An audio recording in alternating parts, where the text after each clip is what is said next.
everybody. Welcome to the Hallmarkies podcast. We have a really special interview for you guys today. We are talking with the star of Heartland. This is very exciting. Amber Marshall is here, and I'm film critic Rachel Wagner, and Cammie's here. Hi, everybody. Yes. Double Hardy. Yes, and Amber, thank you so much for coming on and talking with us. We have a bunch of Heartland fans. Let's do our podcast, and we're so delighted to get the chance to talk with you. Yeah, well, thank you for having me on. Yeah.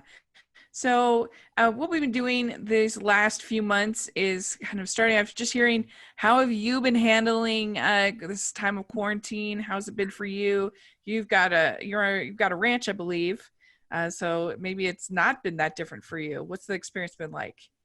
You know, that's the funny thing. And I am so fortunate to be living where I live in a time like this. You know, you kind of just, you don't think about it until there's a world situation that has everybody basically housebound. And for me, I have 120 acres here to explore and take walks on and never be in contact with anyone other than my animals, which is so nice. And it's also nice in a time when we are self-isolating to be able to have that companionship from those animals, because I think that's the worst thing that can happen to a person is loneliness and boredom. And when you live on a ranch, there's no such thing as boredom, because there's always something to be done. And the animals don't just wait because the stores are closed. They need to be fed morning and night. The pens need to be cleaned. You know, all of these things happen regardless of what's going on in the world. So it's almost a relief, because it's something that can just keep me busy and keep my mind off all the negative things that are going on. And hanging out with the animals is honestly my favorite thing to do anyway. So not having to go into town hasn't been the worst thing. And I think it's been really nice to be able to connect through podcasts and Zooms and things like that with all of the fans too, because everybody has a different situation, and a lot of people are confined to a smaller space in town. And when I'm able to share, you know, my life and my animals and the space I have out here, I think that it's kind of a nice breath of fresh air to those people who are hoping to have something like this. How far are you from town? I'm 25 minutes drive, so it's not bad. I can go in when I need all the necessities, but it's also been a different experience for me, because I have my own chickens, so I have eggs, and I have a Jersey cow, which I get milk from, but typically this time of year, I'm too busy to milk her. So I put a couple orphan calves on her because she just produces so much milk, and she gladly takes them on. But this year I said, no, I think I'll milk you myself, and I'll use this fresh milk, and then I don't have to go into town hardly at all. So I have most of the necessities I need here, which has been really nice. And also it's just that added chore that keeps me busy and keeps my mind active, and I really enjoy it. How many animals do you have? Oh, that's a good question. Well, I have, I'm trying to think right now, 6 horses, a few cows, chickens, turkeys, ducks, alpaca, rabbits, dogs, cats. There's quite a few little friends out there that definitely keep me busy. Yeah, I'm waiting for a spider in the doorway of the barn. You have that too? Charlotte. Yes. There are quite a few actually, and I usually call them Charlotte as I walk by. Yeah. That's funny. My friend has a farm in Ohio, her and her family, and I'm always just amazed following her on Instagram, because I'm just like, wow. I mean, she was saying yesterday that her cow produced 3 gallons of milk one day. Oh my word. And yeah. It's like, incredible. Wow. Yeah. And it's a really rewarding way of life too, you know, because it's like you give to them and they give back to you. And we sort of have a joke around here. It's like we go into the hen house. It's like, you haven't paid your rent today. Like, produce an egg, please. And, you know, it's just like this really nice way of interacting. And all my animals are pets as well. So it's like they all have names. They're all friendly. They all follow me around. And it's almost sometimes like I'm in a movie, because I look around and I think, wow, this is almost like it was created like this, because it's so perfect. Your husband doesn't get jealous, does he? No. He usually limits, though, when I decide to bring home new animals. He says, do you really think this is a good idea? Do you really have time for this? And that is the worst part. And I have to say that, you know, in this time when we all are at home and maybe feeling lonely and have lots of extra time on our hands, our first instinct is to go out and adopt an animal. And I've had a lot of people tell me in the last little while, yeah, we brought home a puppy, or we brought home a kitten, and for anyone who hasn't done that yet, I just want to say, make sure you think about this, because this is not a short-term thing. And having a dog is a 10 to 20-year commitment. And you need to be ready for that. And, you know, their needs don't go away just because you have to go back to work. So that's what I'm saying to a lot of people is, I know it's tough and I know that you're lonely, but there's lots of options out there like fostering. And there's so many homeless animals right now that need temporary homes. So that's a good thing too. I know I'm getting a little off track here, but I'm just trying to preach that and say, you know, if this is something that you're looking for, maybe go and foster, and then you can have a friend in the short term, but you don't have to make that long-term commitment to them.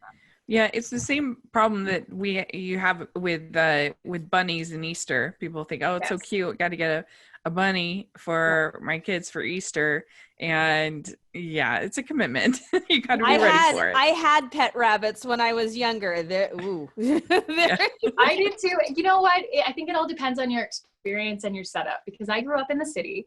I had 2 rabbits, but we had this big fenced-in dog run, and the rabbits would go out there during the day, and they were litter trained, so they would use the litter box, and then they would come into their cage at night. So it wasn't a ton of work because they had each other, so they were companions with one another, and then they had tons of space to run around. So they were happy bunnies, and I feel like happy bunnies are a little bit easier than just a caged rabbit where you have to spend all that time and clean them out regularly and take them out.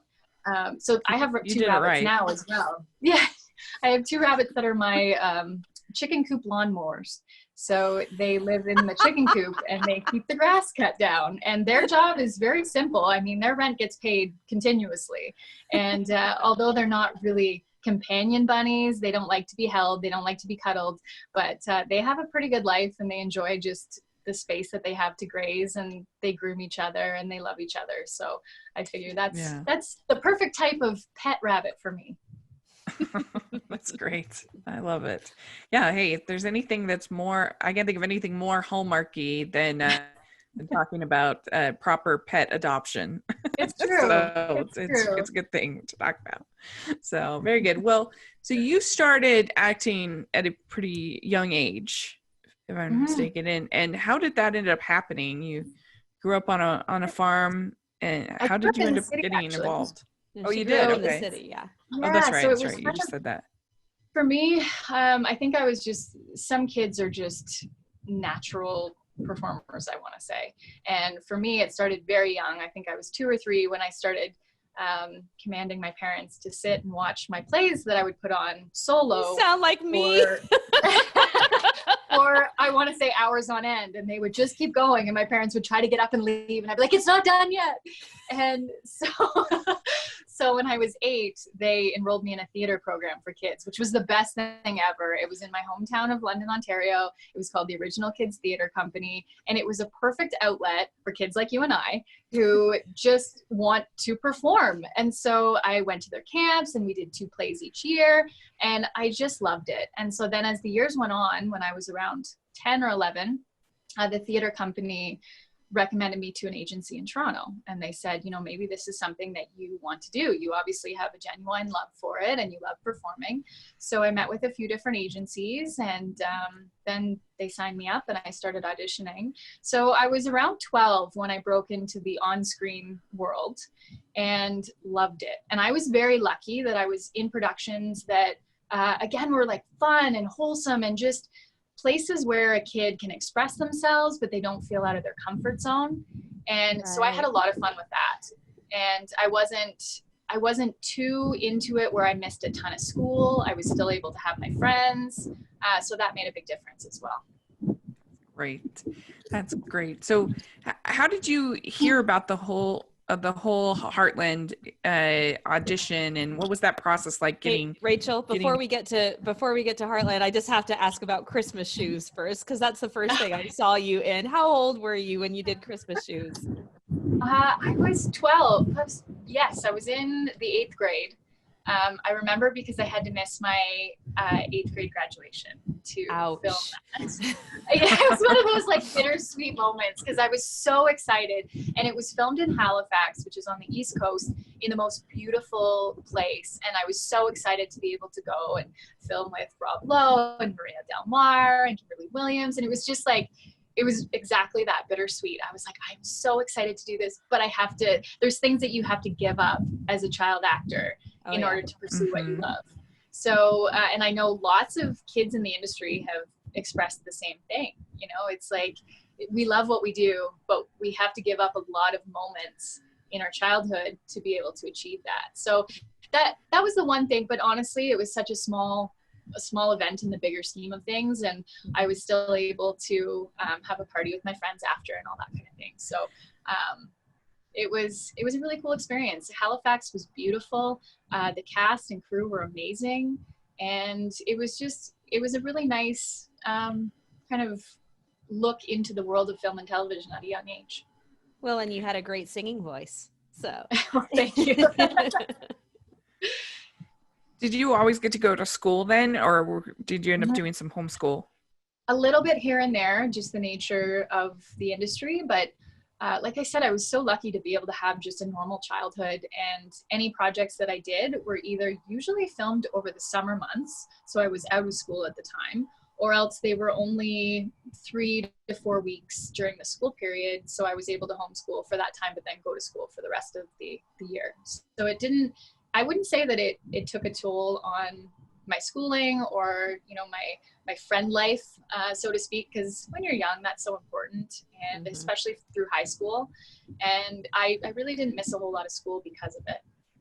that's great. That's great. Oh my gosh, sorry, I just heard the Someone wants to say hello. It's Heartland. Yes, it's always Heartland in my head. It's the real Heartland. Yes. So yeah, when you first got the role in Heartland, did you have a sense that this was going to be something special, or I wanted it to be. I think that, you know, in my heart, I loved the role. I fell in love with not just the role, but the entire story.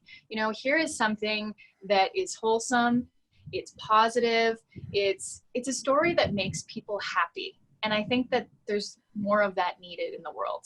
And especially 13, 14 years ago, when we first started filming the pilot, there wasn't a whole lot of content out there that really grasped at that. And I think Heartland was kind of like, oh, this is exactly what the world needs. And to be able to go into a character that I feel can inspire people and show people that it doesn't have to be about blood and guts and gore and fast paced. We can just take a breath and enjoy what we have and the simple way of living.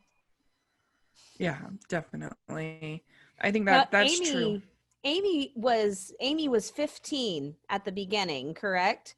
That's how right. How old were you when you filmed the pilot? I was 18 when we filmed the pilot. Okay. And so we filmed just the one episode for the pilot several months before. And then once we were greenlit for the series, I was 19 when we started season 1. Okay. Cool. Yeah. It must have been an interesting experience to kind of mature along with the character. As the character matures, you are also maturing as a person. She's obviously a little bit younger than you, but to play a character that long and have her grow, and you know, she ends up having a child, and you know, and you are married and just changing as a person. That must be kind of an interesting journey. Took her long enough to get married, though. There's a true fan right there. You know, it is almost unheard of to be able to play a character for over a decade and to be able to grow with that character. And I think that that's something that's really special about Heartland is there's shows that take place in a high school setting where those characters aren't allowed to grow, because once they leave the high school setting, it's no longer a show. Right. So that's such a beautiful thing about Heartland, is that it's a real family. It's a real story of these people could be doing exactly this in real life. And so we're allowed to grow, we're allowed to mature, we're allowed to make mistakes. And another really cool thing is that the writers see all of us in our daily lives, and they're able to pull stories and to take ideas from things that are going on in our own lives and apply that to our characters. So I feel like over the course of Heartland, we became more like our characters, and our characters became more like us, because the writers were seeing our interactions and what we were doing, and they were writing for that. And then in turn, I moved from the city in London, Ontario, to the country in Alberta, where, you know, I was living such a similar life to my character and still am. And so I feel like both paths kind of merged into one over time, which has really given the stories such a realness and believability. And a lot of people think that I actually live on the Heartland Ranch, and I'm actually married to Ty. And it's just funny how it just becomes all consuming. And I'm proud of that, because that means that we're doing something right. That means that we're bringing audiences into our Heartland family and just really making them feel like this is real. This is what it should be like. Mm-hmm. That's great. So did you always have like a comfortable experience with the horses, or is that something that you had to learn as a teen? Because you work with them so much on the show. I think it would have been really difficult to go into Heartland with no horse experience. Yeah. Amen to that. Yes. I was lucky to start riding when I was 4 years old, and I got my first horse at the age of 12. So I had 2 horses when I auditioned for the role, which I think definitely helped in the decision, because definitely, you know, they wanted someone who knew their way around horses. And I was also lucky that I was experienced in both Western and English, because of course my character on the show does both disciplines. And if you only know one, it is a learning curve. And so I had taken English riding lessons for a few years, and then I switched to Western. So it was nice because I had the fundamentals of both.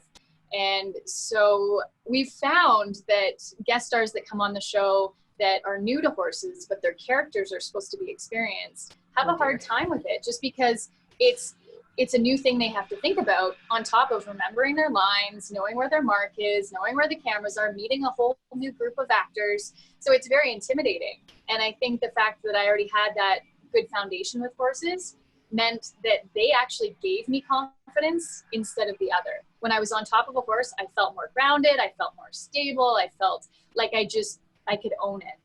Whereas I think some people, it's the opposite if they're not comfortable with them. Kevin McGarry, he told us. Yep. Kevin McGarry, we've interviewed him twice, and he told us about how he lied, saying that he totally knew how to ride. I have to say though, Kevin is a natural. And some people, Carrie James, who plays Caleb, is also a natural on horses. Graham Wardle is not. It's funny how there's some people, and it's not like it's a level of sportiness or athleticism, because Graham's a very athletic guy, but some people just connect with horses better. And it's interesting when new actors come on set that have never been around them, and you know right away. You can just tell if it's going to work or it's not going to work. And so the writers build upon that. If it works, they write in more horse stuff. If it doesn't work, they write in less horse stuff, because you don't want to put an actor in a situation where it's going to be dangerous, or even it's just unnatural and looks odd. So we've learned over the years that you kind of just experiment a little in the beginning and judge the comfort level. And then if it works, great. And if it doesn't, that's okay too. Alicia Newton actually was a perfect example. She fell so in love with horses. And when she first started the show, she had ridden before, but not a whole lot. And she had a little bit of fear there, but she loved the horses so much that she started taking riding lessons on her own time. And now she owns a horse. She's been a very a talented jumper for the last several years. And so that really adds to the story, because we can include that and we can show that character and her doing these tasks, which is really cool. And it makes the show so much more real. Right. Yeah. Kevin told us how you taught him how to rope. Oh, yes. He said that girl is so awesome. So he had very, very high praise for you. And I have to say, I mean, obviously the character of Ty in the beginning is very apprehensive around horses, but you know, in the later years when he's been on a horse, either he does a really good job of acting or all these years have rubbed off on him because No, it's he definitely, looks when you pretty think about good. it though, it's been over a decade of being with horses every day. on Exactly. set. So I would hope that Yeah. it rubs off a little bit, but yeah, I definitely have noticed all of the actors that have been on the show that had little experience in the beginning have just taken to it so well. And they have a genuine appreciation for the horses as co-stars. You know, they're not just horses, they're not just animals, they are our fellow actors. Mhm. And when you're able to have that bond with those horses, it makes your job so much easier because you can just, you know what to expect from them, they know what to expect from you. And of horses, they're not there to act, they're just there to be. They're present, they will give you what you give them. And so the better you can understand how they work, then the better you're going to have an easier time of your job too. Mm-hmm. I'm sure there's some times when they have to use a stunt double if you're going to fall or something like that. How does that all kind of work? Because you do so much of it yourself versus when to bring in the stunt double. Right. Well, we have a stunt coordinator, Tom Erickson, who he sits in all the preliminary meetings and he looks at each stunt. So a stunt is classified as basically anything over a trot. You know, even when the characters are cantering, loping through a field, that's considered a stunt. So he'll take a look at it. Yeah. Oh. And so he'll take a look at the scripts and he'll mark ideas that he thinks would need a stunt performer. And of course it changes with each character and each actor. So if it's a brand new actor that we've never worked with before, we bring in a stunt double every day that they're around a horse at all, because we want to have someone there just in case they have a fear of the horses or, you know, something isn't working out. We want to have a backup so that we can switch them in. And for characters like myself and Alicia, who are comfortable around the horses, that's up to Tom to decide if he thinks that it's something that we can handle, that we can do, or if it's worth, even if we can handle doing it, is it worth us doing it? Or is it better to bring in someone who will make sure that there's absolutely no risk of us getting hurt? What's your percentage of doing your own stunts versus bringing in the coordinator? Well, it's hard to say. Yeah, I know it's probably random. Yeah, because it also depends on the horse. So, for example, I know Stormy so well. Stormy plays the role of Spartan since the first season. And so I trust him. I know him. If it's a new horse that we haven't had on set before, they like to bring in someone because sometimes they just spook at the lights, at the people, at whatever, right? And we don't know how they're going to react. So it's kind of I would say, to answer your question, I would do 85% of the horse work per episode, and sometimes 100%. But it just depends on what the character's doing, what horse they're on, and not only that, but the conditions. You know, sometimes we're filming in pouring rain and we're running a horse on grass, and that's a scary thing. You know, it could be the most bomb-proof horse in the world and the most experienced rider, but if that horse slips, well, you can have a big problem on your hands. So we also look at the conditions. We look at what's going on. We just want to make sure that all our actors are safe, but also the horses are safe as well. So it's kind of a fine balance of picking the right person for the job at that time. Mm-hmm. So do you have a favorite sort of plot line or story beat that Amy took that was your favorite to play? Absolutely. Over the years? Actually, I've had a few. And I think the funny thing about Heartland is that we get to experience so many different disciplines, which as a horse person, you usually pick your comfort zone. You pick something that you enjoy and you don't deviate from it a whole lot. So a jumper's a jumper, a dressage rider's a dressage rider, a roper's a roper. You know, you just kind of get involved in your own discipline. And the great thing about Heartland is that my character gets to try literally everything. So she's really good at everything. I know, isn't that amazing? And Spartan can do it all too. I know. I was like, it's man, magic. He can jump. He can do liberty work. He can. What can't Spartan do? Can we talk? I know. He's magic. He's a unicorn. We just, we haven't seen his horn yet. But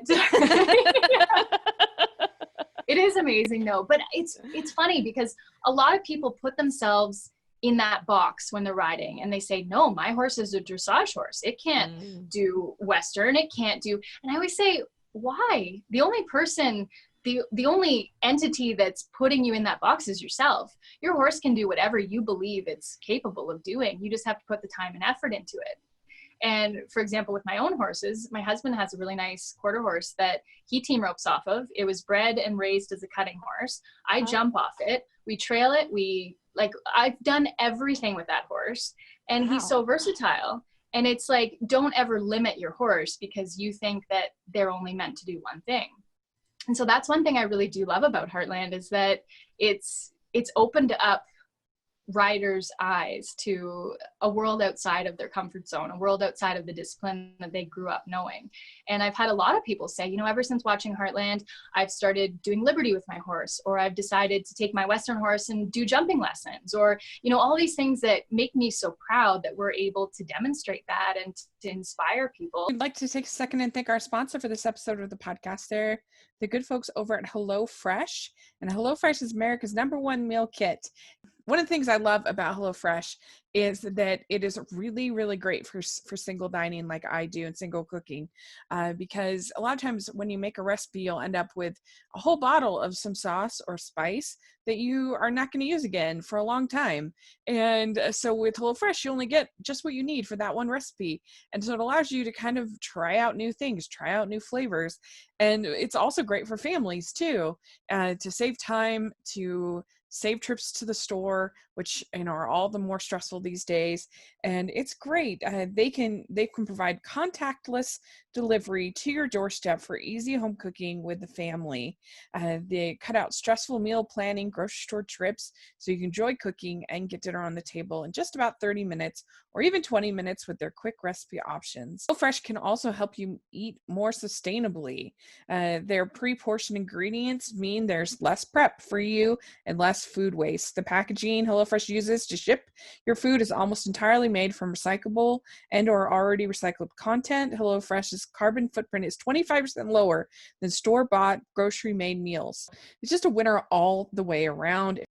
Fits your lifestyle better. You can add extra proteins, you can add desserts, you can add garlic bread every week. It's really, really wonderful. They also donated over 2.5 million meals to charity in 2019, and this year stepping up their food donation amid the coronavirus crisis. And right now, if you go to hellofresh.com/80hallmarkies and use code 80 Hallmarkies to get a total of $80 off, including free shipping on your first box. The additional restrictions apply. Please visit HelloFresh.com for more details. That's an incredible deal. It's at HelloFresh.com/80s Hallmarkies. Use code 80s Hallmarkies to get $80 off, including free shipping on your first box. Additional restrictions apply. Please visit HelloFresh.com for more details. And so we'll have all the information in the description section. Please check it out. I know you'll love it. And so to go back to my favorite story, I do believe it's the Liberty work, because I have so much fun with that. And I have such a connection with Nikki Fundra, who has been the Liberty trainer for the last several years. And her and we work together so well. And she actually will double me a lot of times for some of the Liberty work. And so we just have such a great friendship and connection. And she can dance into the scene with Spartan and then dance out the other side, and I dance in, and we just have this like wonderful kind of connection to be able to get all of the things that we need to get to show on the production. Well, I have to tell you that when I found Heartland, I was pregnant, or I had just given birth to my third child, I believe. And so I had a lot of sitting time and recovery time. And so I would sit and I would watch these episodes. And I grew up in the suburbs. I'm not a city girl, but I'm not necessarily a country girl.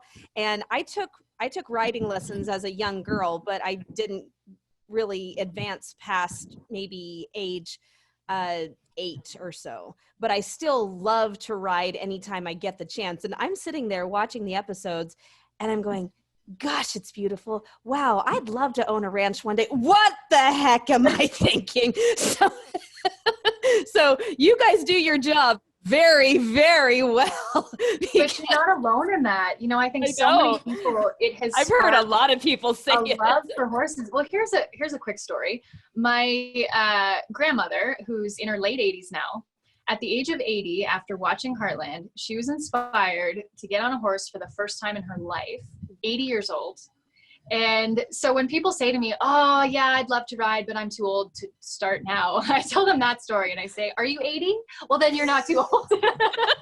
And so it's just such a nice thing that people watch the show and they become immersed in that beautiful reality. And they say, you know, this is something that I want in my life.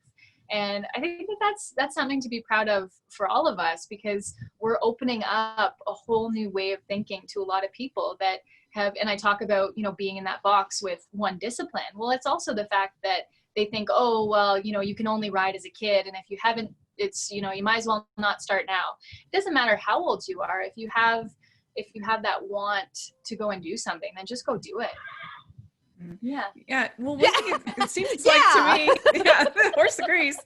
It seems like to me, it started out as, you know, just a show on Canada. So with Canada fans, which is amazing. But now in recent years, it's gotten exposure all over the place. And have you felt that? Have you felt like, you know, you've got now all American fans and, you know, even beyond? Yes. We're in 119 countries. And that's amazing.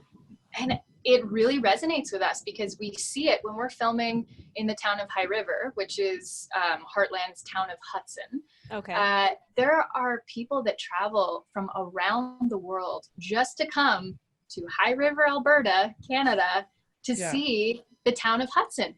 And at first I was just like, oh yeah, exactly.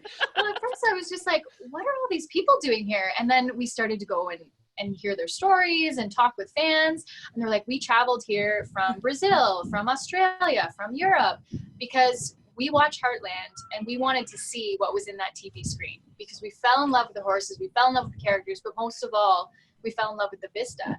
And they just wanted to come and experience that for themselves. Yeah, it really is. A few years ago, I interviewed journalist Gordon Holmes, and he told us that his dad is a huge Heartland fan. He loved Heartland, and so he got his dad a signed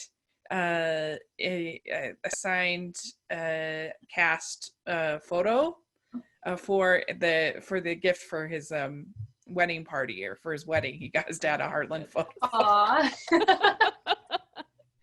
It really is all over the place. Well, that's great. Well, we want to talk a little bit about your movie coming up this weekend, Love in Harmony Valley on UPTV. And it must be kind of nice, since you're so well known for playing one character, to occasionally step into a different character and get to just expand your acting in that way.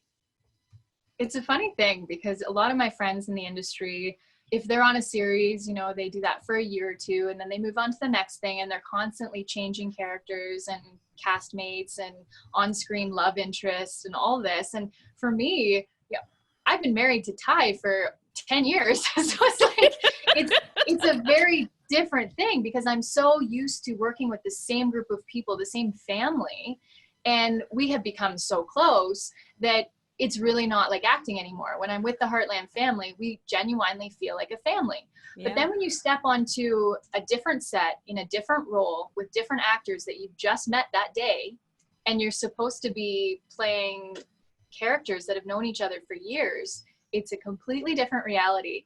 And it's funny, I want to think of it as what speed dating would be like, because you go in there and you're like, okay, I have to know as much about you as I can in a very short period of time, because I want to get to know you as a person, as an actor, so that I feel comfortable with you when I'm on screen. And it's interesting, you know, and the cast of Love in Harmony Valley was amazing, and they were so down to earth, so open, that right away we just had a connection. And that really helps, because I can't imagine if you walked onto a set and all of a sudden you're like, well, they're gonna be fun to work with, because that would that would be a whole new experience. And then you'd have to try to put away your personal differences and just try to focus on the character.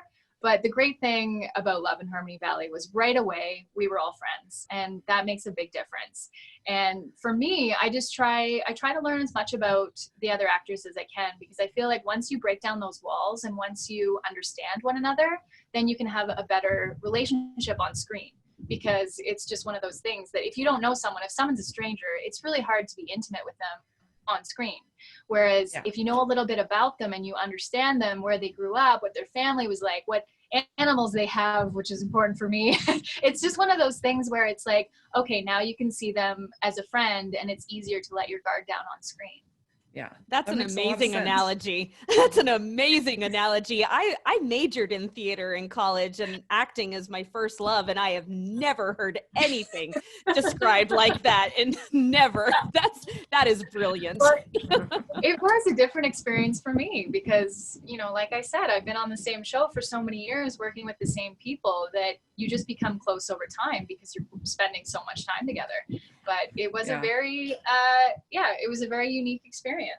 I remember telling my husband, I said, you know, I've acted, I know what it's like to have different love interests and pretend to be in love with people and all that. But I gotta tell you, it is so interesting that Amber Marshall and Graham Wardle didn't fall in love in real life, because they just played in love for so long. I'm actually kind of surprised that they're married to different people.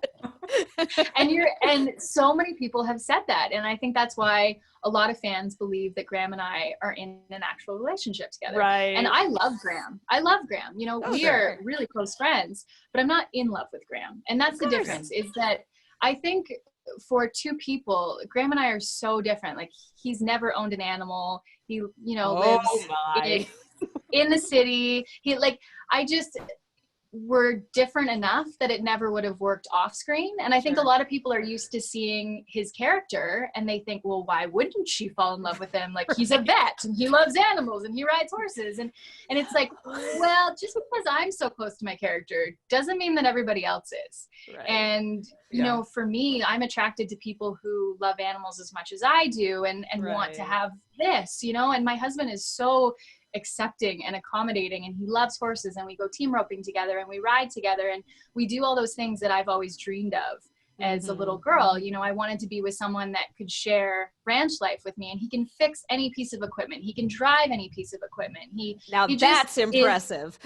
Well, and that's what is in my heart, right? So I always wanted someone that I could say, okay, honey, once you finish fixing the tractor, can you hook up the trailer? We're gonna go off in the mountains and have a nice lunch on the horses. Like, just, that's what I always wanted, and that's what I found in Sean. So I think for two characters, you know, it definitely is a bonus that Graham and I get along so well, because you know, we've been acting together for years, and we can let our guard down, and I feel completely comfortable with him, just as you would with a best friend. That is wonderful. So I think that's what makes the difference in Amy and Ty's relationship, is that there's no walls. You know, we don't feel like we're being judged by one another. We don't feel any of that. It's just, we are great friends that have been playing lovers for years. And I mean, I've been kissing Graham longer than I've known my husband. So it's just one of those things that it's just the way it is. And I think that it's a really nice way of being able to go to work and work with people that you genuinely care about. Yeah. Now, in Love in Harmony Valley, your character has several panic attacks, and I was wondering if that's something that you could tap into at all, or how did you prepare to have that experience to show that? That's a great question, because I myself had never experienced a panic attack in my own life, and so I didn't know what that was like. And I had been talking to a few people that have had similar experience, and I got their experience. But right before I went and took on the role, I had someone approach me that said, you know, I heard you're going to do this role. I just want to tell you that it's a really serious thing, and here's my experience. and she was able to tell me her full experience of suffering panic attacks and how all consuming it was. And then she also explained, you know, how she felt in the moment and how she felt before and after. And that was valuable to me because it was something where I could actually see someone opening up and letting me know that this is such a real thing and that it's a scary thing. And so I was able to use her experience in the film, which was very valuable to me and my That's character. gold. That is gold. Yeah. Yeah. Wow. As someone who has had panic attacks in my life, I think you did a really good job. And I think what's interesting about after you had one panic attack, your greatest kind of fear is having another. And so you can kind of you end up having you can have panic attacks about having panic attacks. And Yeah. so it's an interesting thing that you have to kind of learn strategies that will help you to be able to not have that happen, and that you can, you know, function. And so I thought you did a really good job, and I admired that. And I think that the movie works because, to be honest, normally I'm not a big fan of save the town kind of storylines. It can be pretty boring for me. But in this case, I think it really worked because I felt like there were actual stakes, and it was more than just because a lot of times it's like there's no way this cute little bookstore or this cute little you know restaurant is going to actually close. So but here I felt like, because it was a more layered discussion than that, I felt like it worked. And it was really about these relationships, particularly between you and your grandma. And you know, you're trying to get this relationship with Will. Anyway, I just thought there were layers there with the relationships, so it was more than just this save the town kind of thing, if that makes sense. No, and I appreciate hearing that too, because I felt that when we went to film this, there was a lot of work being done on the scripts, and so we had already started shooting certain scenes, and then there was a lot of like rewrites going on in the middle of it. So it's really hard as a character to know your whole arc when it's constantly changing and you've already started shooting. So that was kind of a big challenge for me, because typically when we go into an episode of Heartland, there's a few changes here and there, but the scripts are finished. And so it's like, you know where your character starts in that episode and you know where they end. And you know how to get there. Yeah, because we don't shoot in order, right? So you could be filming the last scene first and the first scene last. And so you want to know in your homework that, okay, this is what's happened at this point and this is what's going to happen. Whereas that was a little bit tricky for me because I didn't know what was going to happen in the rewrites. And I was just kind of projecting, okay, so I'll start my character here and hopefully it's going to happen like this. But if it doesn't, you know, how can I shape this so that it still makes sense to the audience? And it was definitely, I'm not going to say that this was an easy project for me, because it was completely outside of my comfort zone. I was living sort of with family and in hotel rooms, because I'm now full-time in Alberta and I flew into Ontario to do this role. So I was there for 6 weeks, living out of hotel rooms and going to see family on weekends. And so it was kind of a different experience than what I'm used to. And it took a while for me to just kind of get in the groove of things and just create a routine that worked. And you know, living in hotel rooms for me is really difficult because I'm used to getting up, doing my chores. All of that is my regular routine. So I would wake up and I'm like, well, I guess I'll go up and down the stairs a few times, and I guess I'll like walk across the street to the coffee shop. And like, it was me learning how to have a completely new routine, which kind of worked with the character, because the character was learning how to live her life in a fresh new way as well. So I hope that kind of translated into the character in a good way, as opposed to, you know, just seeming flustered. And I think so, because your character's coming back, so it makes sense that there's like that little bit of maybe awkwardness, a little bit of uncomfortableness, like it fits with the character. And so I enjoyed it. I thought it was a solid little film. It definitely tries to take on more than you typically see in like just these little romances. It has a little bit more, like it's a little more stakes, which I appreciated. And you know, you and your relationship with your friend, Tracy, and trying to rebuild that, trying to forgive each other for the accident. I can kind of tell what you're saying about them with the script, because they did tackle a lot. There was a lot of story for like a 90-minute movie. It was continually changing. So Yeah, it was that makes sort sense. of us going, what have we already shot? How can we fit this in now? And it was a little bit grasping at straws at times. But a really great crew, and everybody was so upbeat and positive, which I love. Like, I've heard horror stories, I've never experienced this yet, where you go onto a set and everybody's just miserable and they're yelling at one another. And this was so just nice, you know. That kind of atmosphere alone would give you a panic attack. Yes, exactly. But it happens. They're out there. Yeah. And I've heard from friends of mine in the industry, like, it was really difficult just because everybody was so on edge all the time. And I can't imagine trying to tackle a role, especially a new role with new people, with that kind of environment. So I was really lucky that the cast and crew were phenomenal, and everybody was so supportive. And that was a really nice kind of break into something new. When was it filmed? October. Oh, okay.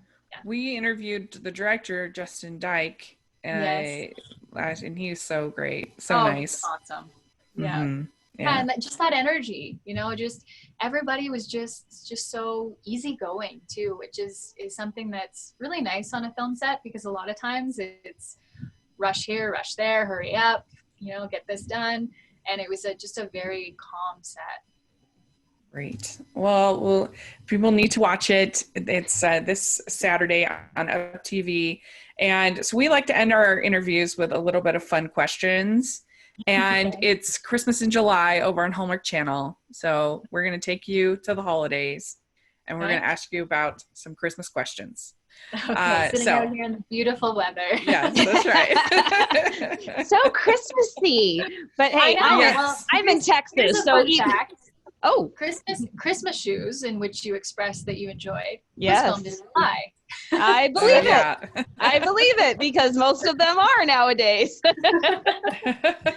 I'm in Texas, so, you know, even in December, it can be 50 degrees. And that's on a cold day. Christmas all year long, right? That's what we do in the Hallmarkies podcast, at least. But okay, so first question: what is your favorite holiday drink? Holiday drink? Yeah, peppermint hot chocolate. Yeah. Oh, okay, girl after my own heart. Okay, your favorite holiday cookie or treat? Oh, them all. I think I'm such a sweet tooth, honestly. Ooh. But I like chocolate. Like, that's more. And I think for me, growing up, my grandma always made really good homemade chocolate chip cookies, and those were just, well, they were a treat all year round, but I especially loved them at Christmas time. And she would make a Christmas cake and you know, those peanut butter bars with like marshmallows in them and all that kind of stuff. Yeah. Those are always so good. And then there was like cluster cookies with chocolate and pretzels, and like a weird combination that was amazing. So making me hungry. This was a really long answer to your quick question. So I'll say all of the above. Yeah, we'll be getting the Amber Marshall Holiday Sweets cookbook coming up. All right, well, in the spirit of you singing in Christmas shoes, what is your favorite Christmas song? Oh, I love Christmas music too. I'm such a Christmas geek. And my husband hates it. So it's really bad, because I start playing Christmas music like in November 1st. And he's like, no. He's like, you need to wait a month. He's like, this does not go on until December 1st. Yeah, but in Canada, you can get away with that because your Thanksgiving is in October. That's true. And the's always snow on the ground in November. Right, so that too. Very Christmassy. Yeah. Okay. I don't know. I really love when artists create their own Christmas songs that aren't just the traditional songs, because we get sick of hearing traditional Christmas music. So it's really nice when now you put me on the spot. I'm trying to think. It's July. I'm trying to think of a good Christmas song. Brain trying to switch over. Yes, exactly. Honestly, I love heartfelt music, and I think that Christmas songs that are heartfelt and not just the typical like jingle are what I usually gravitate towards. That's why Have Yourself a Merry Little Christmas is my favorite. I think part of it is because I love Judy Garland, and she always, sang it with such heart in Meet Me in St. Louis. It's such a great scene. So, yeah, I think there are those ones that are just kind of the fun ones, your jingle bells and stuff, but then the ones that have a little more to them. So, all right. Well, do you have a favorite classic Christmas movie that you watch every year? Christmas Shoes still makes me cry when I watch it. And I think, I was never much of a TV watcher, I have to say. So in my profession, that's probably not a good thing to say, but I never You're not the first. I never spent a lot of time watching the classics. And I think for me, a Christmas movie needs to make you feel good. And it needs to have kind of a little corny twist to it. And something that just makes you feel good inside after in the Christmas spirit. Yeah, well, that Hallmark's the perfect channel for that. Yeah. Very good. Okay, so did you have a memorable Christmas gift that you got as your Red Ryder baby gun moment? We were never a real big gift family. For us, it was more about having a nice big feast with friends and family. So I never had any specific Christmas gift that stood out for me. A tradition that I've created more recently, like in the last 10 years, is that we always go and chop down a Christmas tree in the woods with the horses and then drag the tree back. And that's something that to me just says Christmas. Well, that's very Heartland-esque. It is. I know it's a little cliche, but I love it. And I honestly, I bring my peppermint hot chocolate in thermoses. We put them on the saddlebags. If it's not too cold, we bring marshmallows or hot dogs or something and make a fire and just enjoy it. Take a day of it. And for me, that's I'm more of the do things outside as opposed to create traditions inside. But then I do love bringing the tree home and decorating it, and that's just, it's all part of it, right? It's the Christmas spirit. And I'm so lucky to live in a place that has snow, because I can't imagine, I've holidayed before over Christmas in warmer climates, and I'm like, you guys, this isn't Christmas. There's no snow.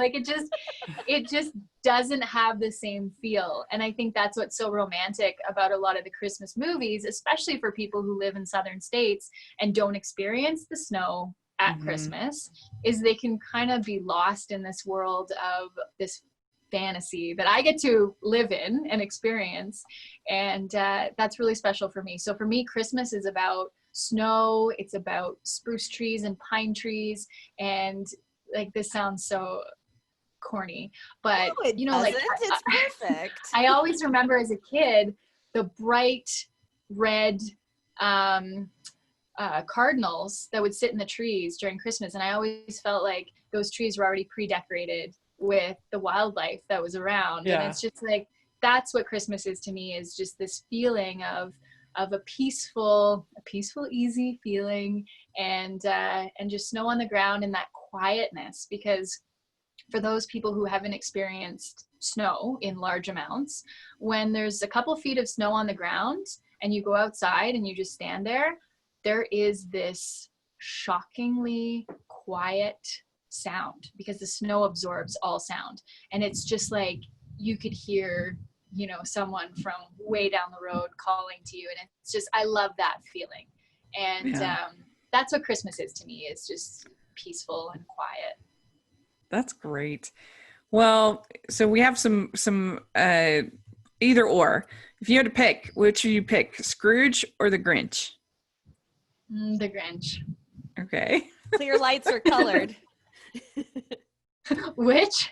Clear lights or colored? Oh, clear lights. Okay. Would you rather be in a snowball fight or build a snowman? Build a snowman. Are you a good gift wrapper or no? Decent. Yeah. Okay, last question. Do you have an ugly Christmas sweater? Yes, I think I have a couple. Okay, good. What's your ugliest Christmas sweater look like? It has like a bunch of like pom-poms on it, and it's like really tacky colors of knitted red and green and white. Oh, And good. it doesn't have lights on it though. I have seen some with flashing lights. Oh, so yeah. I haven't gone that far yet. Well, very good. You passed the test. You're Okay. making I didn't know Heartland. I was being judged, but I'm glad I passed. Yeah. You know, the clear lights answer docks I you a know. point, so you got a 99 Well, instead of and that's 100. Did you see me stutter there? I was like, I knew what you wanted to hear, but I can't lie. And I think as children, we love colored lights. I'm not saying that you're still a child. Hey, when it comes to Christmas, I totally am. So for me, I love, and we talked about the fact that I love like the quiet and the peacefulness and just the true beauty that surrounds Christmas time. And I think that's why I love white lights so much, because they just go with that. If I had like a bunch of like flashing lights, then we would all be singing Jingle Bells and it would just be a different feeling. Whereas for me, it's just about the quietness. And so that's going back to the Christmas songs. I think I like the songs that have more of a slow, nice, easy feeling to them. And just something that grounds you and makes you appreciate where you are and what you're doing and the people that you're with. I think that's great. I Well, guess thank you so much for taking the time to talk with us. And do you have social media at all that you want to share or anything like that? I would love to. Yeah, I'm most prominent on my Instagram account, which is Amber_Marshall_farm for obvious reasons. And so I love sharing photos and videos of my animals on there. And that's kind of what's kept me busy during this time as well, is just sharing those experiences with those who are maybe confined to an apartment and just can't go out and pet their duck or their alpaca. So I like to share that with everybody else. And then of course I have Twitter and Facebook, and those can all be found on my website, which is just ambermarshall.com. Fantastic. We'll have all that in the description section. Just make sure you all are following Amber and let us know your thoughts of all the different things that we talked about. And put in the comments section or on Twitter. We would love to hear your thoughts. And Cami, where can people find you? you can find me on Instagram and Twitter at Cami Drama Girl. You can find me on Facebook, the Hooked Hardy Facebook page, and my blog is hookedhardy.com. Great. And you can find me at Rachel's Reviews, all over social media, iTunes, YouTube, and on Rotten Tomatoes. So please check that out. Make sure you're following the podcast at Hallmarkies Pod, Hallmarkies Podcast, all over social media and on iTunes and YouTube. And if you're listening on iTunes, please leave us your ratings and reviews. And if you're watching on YouTube, please give us a thumbs up, subscribe to the channel. And thanks again, Amber. This was so much fun. We loved getting to talk with you. And we'll look forward to hearing more about what happens next, hopefully on Heartland and with the new movie. So congratulations, and hopefully you'll be able to catch up another time. But thank you very much. So much.